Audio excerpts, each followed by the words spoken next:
하나님의 말씀 구약성경 창세기 30장 1절로 8절까지 보겠습니다. 구약성경 43면입니다. 구약성경 43면 창세기 30장 1절로 8절 다 함께 한 목소리로 봉독합니다. 라헬이 자기가 야곱에게서 아들을 낳지 못함을 보고 그의 언니를 시기하여 야곱에게 이르되 내게 자식을 낳게 하라. 그렇지 아니하면 내가 죽겠노라.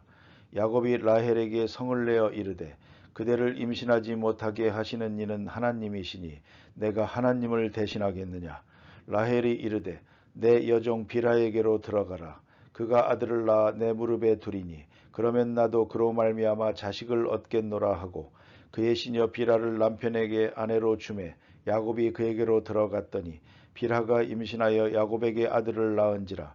라헬이 이르되 하나님이 내 억울함을 푸시려고 내 호소를 들으사 내게 아들을 주셨다 하고 이로 말미암아 그의 이름을 단이라 하였으며 라헬의 시녀 빌하가 다시 임신하여 둘째 아들을 야곱에게 낳음에 라헬이 이르되 내가 언니와 크게 경쟁하여 이겼다 하고 그의 이름을 납달리라 하였더라.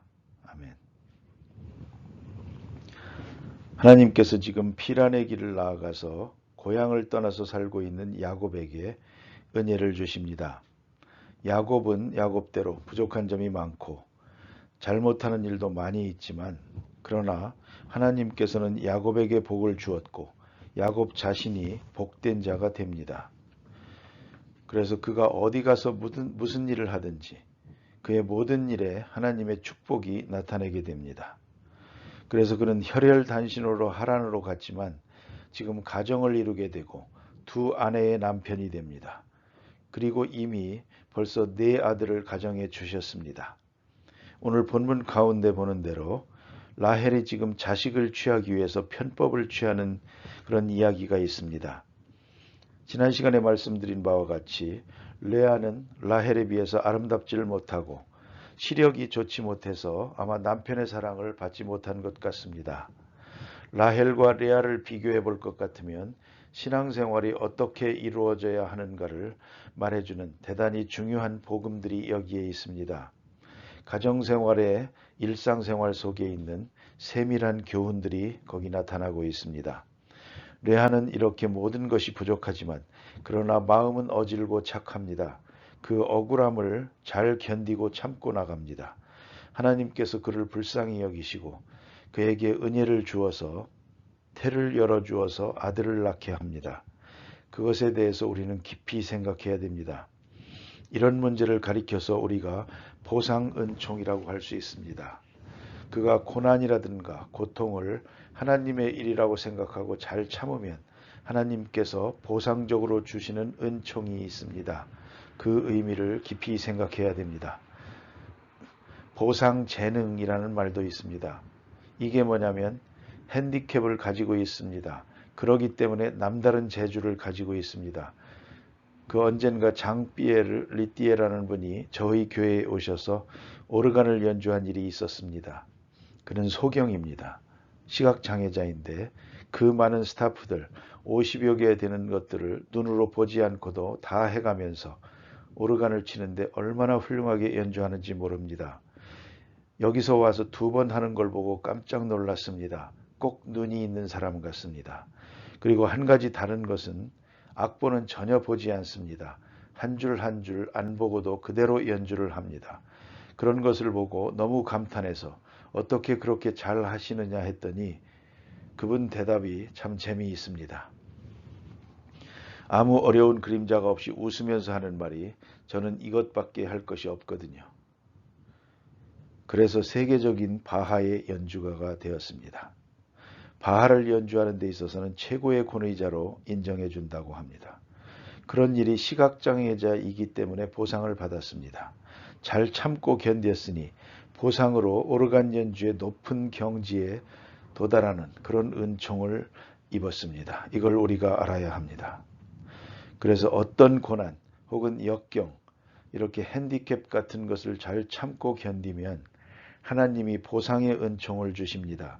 그런 일이 하나님의 축복이 있다는 것을 알아야 하겠습니다. 여러분이 남달리 어려움이 있다고 한다면 그것을 가능하면 사람에게 의지하려고 하지 말고 하나님 앞에서 잘 이겨나가 보십시오.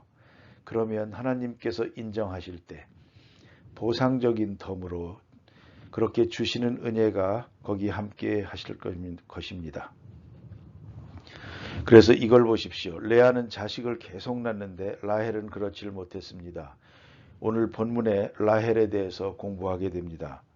이 라헬이라는 여자는 아주 외모가 아름다운 것 같습니다. 또 예쁘고 대화의 아름다움을 가진 상냥하고 매력적인 데가 있는 것 같습니다. 그래서 야곱은 꼭 이 라헬과 결혼을 해야겠다고 생각을 했습니다. 라헬을 위해서 무려 14년 동안이나 머슴살이를 합니다. 여기 얼마나 야곱이 라헬을 사랑했는가, 또 얼마나 매력적인 여자였는가를 생각하게 됩니다. 꼭 라헬과 함께 있어야겠다 하는 것입니다. 그래서 결국은 라헬을 자기 아내로 삼았는데 오늘 본문에 보는 바와 같이 라헬은 아름답기는 하지만 하나님께서 그를 기쁘게 보시지 않은 것 같습니다. 그래서 그는 무자였습니다. 라헬을 몇 가지로 특징지어 말할 수가 있는데, 첫째는 미모의 사람이요 아주 아름다운 그런 여자입니다. 외모로서는 그렇습니다. 그런 면에서는 특별히 타고났습니다. 그런데 그는 이기적인 사람입니다. 그래서 꼭 자기가 소유하려고 듭니다. 이것은 사람을 피곤하게 하는 것입니다. 자기중심적입니다. 사실 다른 사람도 아닌 언니가 아이를 낳았습니다. 어떤 때는 자식이 없으면 양자도 하는데 그걸 꼭 자기가 낳아야 되겠다고 생각하고, 그뿐만 아니라 자기 몸종을 통해서 낳는 것보다야 언니 자식이 낫죠. 어떻게 이렇게 생각합니까? 이건 철저하게 자기중심적이고 이기적인 것입니다. 말하자면 자식을 하나 놓고도 공동 자식으로 생각하면 안 되고, 이건 내 자식, 언니 자식은 안 된다는 것입니다. 생각해 보십시오. 사람들이 그래서 문제가 있는 것입니다. 자식 하나를 놓고도 어떤 때 보면 아빠를 더 사랑하냐, 엄마를 더 사랑하냐, 그런 일이 있습니다. 꼭 내 자식, 이 마음, 이것이 모든 악의 근원이 됩니다. 여기서부터 파생됩니다. 그런 거로 우리가 이기심을 버려야 되고, 아버지의 것이 내 것이요, 내 것이 아버지의 것이요, 이렇게 생각하면 되지 않겠습니까? 그런데 탕자도 집을 나간 이유가 바로 여기에 있는 것입니다. 아버지의 것이 내 것이고 또 형도 잘못한 것이 그겁니다. 내 아들, 내 동생이 죽었다 살아오지 않았느냐, 이렇게 마음을 넓혀야 되는데 그렇게 생각을 못하고 꼭 내 것, 내 손에 있어야만 합니다. 내 자식이라야만 합니다. 이리 생각을 했던 것 같습니다. 여기서 점점 더 무서운 악에 사로잡히게 됩니다. 또한 질투가 많습니다. 질투하기 시작하면 끝도 없는 일입니다. 시기라고 하는 것, 왜 그런 말이 있지 않습니까? 5,6월에도 서리가 내린다고. 이건 무서운 것입니다. 시기라고 하는 것은 사람의 이성의 판단을 흐리게 만듭니다. 한번 시기 질투하기 시작하면 목숨보다도 더 무서운 것입니다. 오늘 본문에도 내가 죽겠노라 그러지 않습니까? 그랬으면 좋았을 뻔했습니다. 예쁘긴 하지만 질투가 이렇게 많습니다. 장미에 꼭 가시가 있는 것입니다. 얼마나 남편을 들들 볶았겠습니까? 얼마나 남편을 괴롭혔겠습니까? 그런 생각을 해봅니다. 질투가 많고, 또 한 가지는 자기의 부족함이나 모든 것을 하나님 앞에서 깊이 생각하지 않고 책임을 남에게 전가하고 있습니다.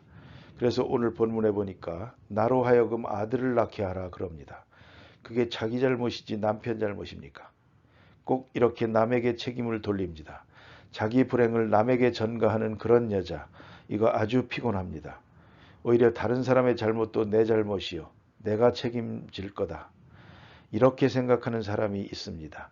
이게 바로 덕이라고 하는 것입니다. 그런데 자기 잘못까지도 남에게 책임을 돌리고 있습니다. 아주 피곤한 여자입니다. 그리고 남편을 사랑했습니다. 그러나 자기중심적인 사랑이었고 신앙적인 사랑이 아니었다고 생각합니다.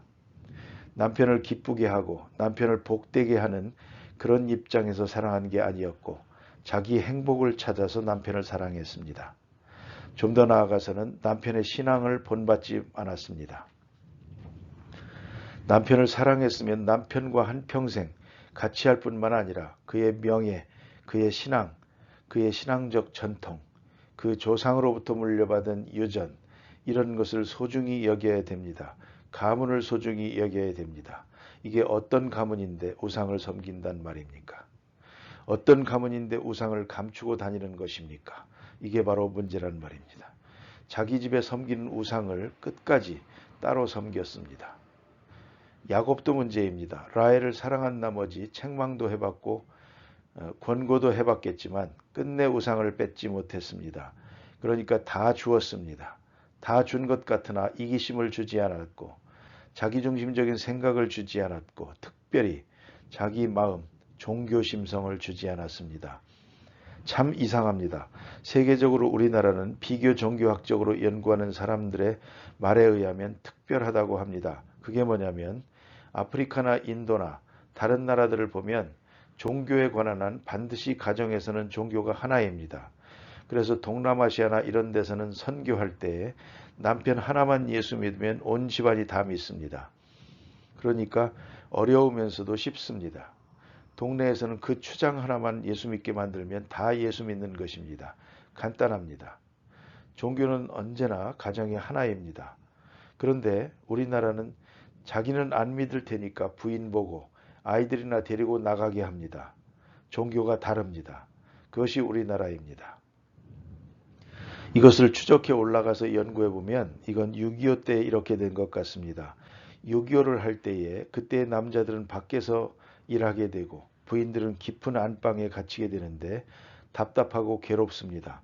그래서 남편들은 밖에서 유교를 하고 아내들은 집에서 무당을 합니다. 몰래 뒷전으로 다니면서 무당들이 살풀이도 해주고 이랬단 말입니다. 종교가 둘이 된 것입니다.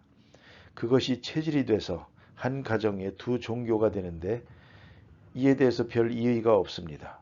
이것이 가정이 화목하게 되지 못하는 깊은 이유라고 생각합니다. 반드시 신앙이 하나 되어야 합니다. 그런데 이 가정에 무슨 문제가 있느냐? 라헬은 하나님 앞에 같이 기도하는 사람이 못 됐습니다. 따라하기는 한 것 같습니다. 그러나 별도로 우상을 섬깁니다. 그러니까 라헬이 남편을 사랑하되 신앙적으로 사랑하지 못했고 또 야곱도 라헬을 사랑한 나머지 우상 섬기는 것을 빼앗을 수가 없었더라는 말입니다. 그 다음에 본문을 보면 라헬은 인내가 없었습니다. 라헬도 뒤에 아들 둘을 낳았습니다. 조금만 더 기다렸으면 됐습니다. 편법 취할 것 없습니다. 잘 참고 지냈으면 언니는 자식이 있는데 너는 없으니 쓸쓸하겠다 해서 주실 건데 왜 이걸 참지 못하고 그럽니까? 이런 일들이 많습니다. 아브라함도 잘 참아나가다가 그만 이스마엘을 만든 것처럼 이 가정이 전부가 다 신앙의 흠이 있습니다. 인내의 한계가 있습니다. 조금만 더 참았으면 되는데 자기도 뒤에 아들을 둘 낳았지 않습니까? 왜 이걸 참지 못하고 이렇게 했느냐 이 말입니다. 그래서 시기 질투하다 보니까 편법을 취하게 됩니다. 이것이 문제입니다. 본래 하나님께서는 한 남자와 한 여자로 살게 했습니다.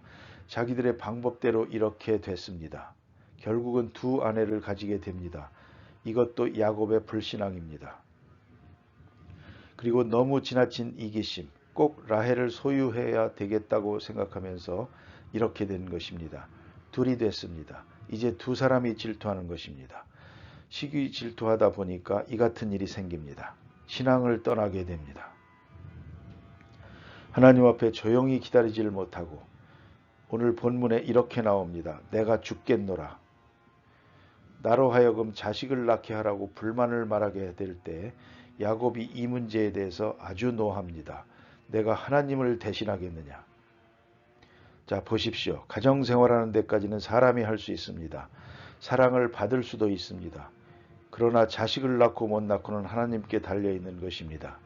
내가 하나님을 대신하겠느냐. 내가 너를 취할 수는 있지만 자식을 낳고 못 낳고는 하나님이 하시는 일인데 어찌 너는 불신앙적인 이야기를 하느냐. 하나님 앞에 기도하고 하나님 앞에서 바로 돼야 할 것이지. 하나님 앞에서 참고 기다려야 할 것이지. 어째서 이렇게 불만이냐. 내가 하나님을 대신하겠느냐. 크게 책망을 합니다. 결국 라헬이 여기서 편법을 취합니다. 그래서 자기의 몸종, 한평생 몸종입니다. 자기의 몸종을 야곱에게 줍니다. 그래가지고 내가 품에 안겠다는 것입니다. 꼭 내가 품에 안아야겠다는 것입니다. 그래서 3절에 보니까 비라에게로 들어가라. 그가 아들을 낳아서 내 무릎에 두리라. 꼭 내 무릎에 두어야만 되겠습니까? 그래서 언니의 자식을 내 무릎에 두지 못하고 몸종이 낳게 되면 무릎에 둡니다. 이것은 정말로 이기적이고 세속적이고 인간적인 생각입니다. 이렇게 해서 결국은 자기 몸종을 남편에게 주게 되는데 이제 가만히 생각해 보십시오. 이 또한 얼마나 불편한 일입니까? 가만히 보면 여기서 잘못되고 있습니다. 저는 여기서 궁금한 게 뭐냐면 야곱이 멍청하게 왜 들어갔는지 모르겠습니다. 꼭 아담과 비슷합니다. 에덴 동산부터 남자들이 이렇게 멍청합니다. 이브가 선악과를 땁니다. 이걸 따서 먹으라고 줄 때에 남편이 하나님의 말씀을 직접 들은 사람으로서 그렇게 말할 수 있지 않습니까? 어쩌자고 이런 일을 했느냐? 크게 책망하고 적어도 남편이라도 안 먹었으면 문제가 달라집니다. 오늘 여기 보면 질투는 라헬의 것입니다. 그러면 남편이 이 무슨 짓이냐고 아니라고 기다려 얼마가 되더라도 하나님께서 주실 때까지 조용히 기다리며 기도하며 기다리라고 했으면 좋으련만 야곱 또한 멍청하게 이게 뭡니까? 결국은 라헬과 같은 생각을 가져버립니다. 결국은 아들을 낳게 됩니다. 이래서 가정에 점점 어려운 일이 생기는 것입니다. 이렇게 되면 경쟁이 심해집니다. 8절에 그런 말을 합니다. 크게 경쟁하여 이겼다. 그럽니다. 만세를 불렀습니다. 내가 언니하고 경쟁해서 이겼다. 글쎄요. 이겼는지 졌는지는 두고 봐야 알지. 이것은 가정 불화의 원인입니다. 사람의 생각으로 하는 일은 다 이렇습니다. 인간의 시기와 질투로 해서 얻어지는 결과라는 것은 이렇게 되는 것입니다. 그런데 참으로 섭섭하고 답답한 것은 끝에 가서 보면 22절에 하나님이 라헬을 생각하신지라. 하나님이 그를 들으시고 태를 열어서 아들을 낳았고 라헬이 뒤에 가서 아들을 낳았습니다. 그리고 요셉이라 했습니다. 요셉을 낳았습니다. 그런데 왜 그 기간을 기다리지 못했느냐는 것입니다. 그리고 편법을 취하는 것입니다.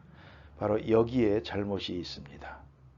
우리가 하나님의 약속을 받고 나아갈 때 어디까지든 하나님이 인도하시는 대로 하나님이 인도하시는 방법대로 끝까지 참고 견뎌야 합니다.